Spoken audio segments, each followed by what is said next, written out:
The package weighed almost nothing. Raymond Cole stood at the penthouse door on the 42nd floor, holding a small brown bag in both hands. Behind him, the elevator hummed closed. Ahead of him, music poured through the open doorway, and a woman in a silver dress stood blocking the entrance with her arms crossed.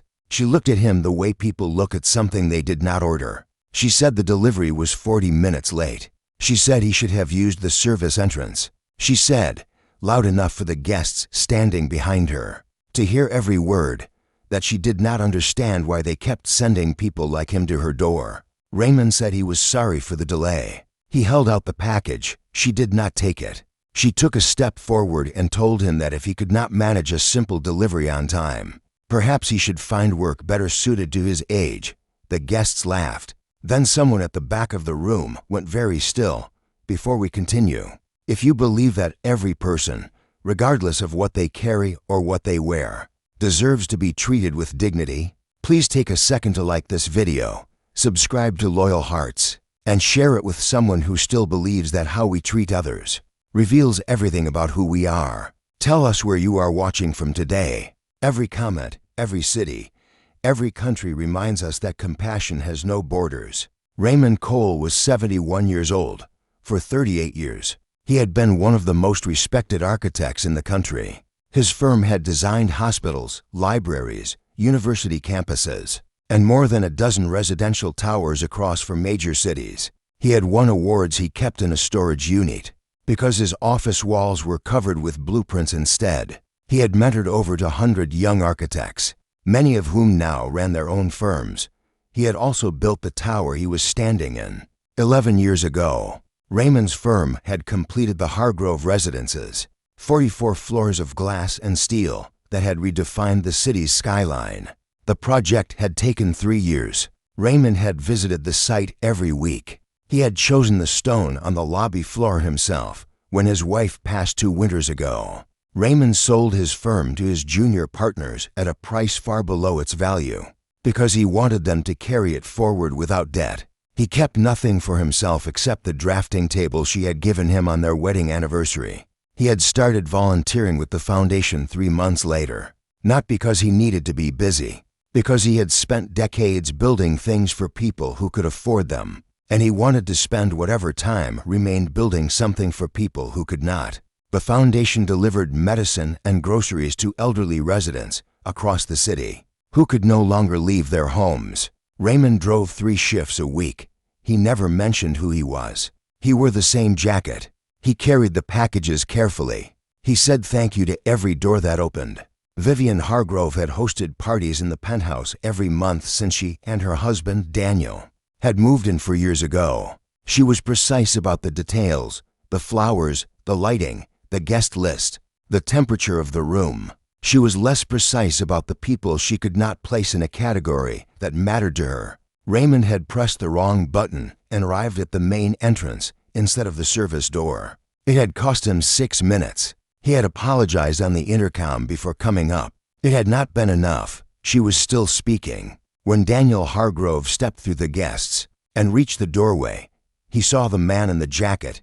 He saw the foundation logo on the bag, and then he saw the face. Daniel put his hand on his wife's arm, gently but firmly, and she stopped speaking. He stepped forward and extended his hand to Raymond. Not the handshake of a host greeting a delivery driver. The handshake of a man who recognized someone he had not seen in 3 years and was not certain he deserved to be standing in front of. Raymond Cole shook it. Daniel turned to Vivian and told her, quietly, that Raymond had designed the floor she was standing on, and every floor beneath it, and the lobby where she signed for packages every morning, and the rooftop garden where she had their anniversary dinner last spring. Vivian looked at Raymond. Raymond said nothing. He held out the package once more. She took it this time. Her hands were not entirely steady. Daniel asked Raymond if he had a moment. Raymond said he had 2 more deliveries before 8, and he did not want the medication to sit in the cold. Daniel nodded. He asked if he could walk him to the elevator. In the hallway, away from the music and the guests. Daniel told Raymond that he had framed the original sketch, the pencil drawing Raymond had made during their first site meeting, showing what the tower would look like at sunrise. It hung in his study. He had never told Raymond that. Raymond smiled. He said that was the sketch he had drawn on the back of a train ticket. Because he had forgotten his notebook. Daniel asked why he had never said anything. Why he came to this building every week and never mentioned that he had built it. Raymond considered the question for a moment. Then he said that a building, once finished, belongs to the people who live in it, not the person who designed it.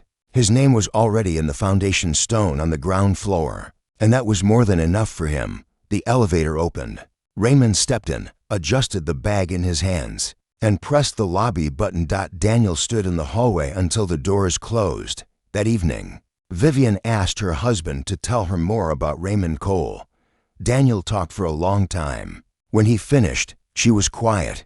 She called the foundation the next morning and made a donation large enough to fund an entire year of deliveries. She did not announce it. She did not post about it. She simply asked if Raymond was scheduled that week and whether she could leave something at the desk for him. It was a small box of pastries from the bakery on the corner and a note that said only, "I am sorry. Thank you for what you built."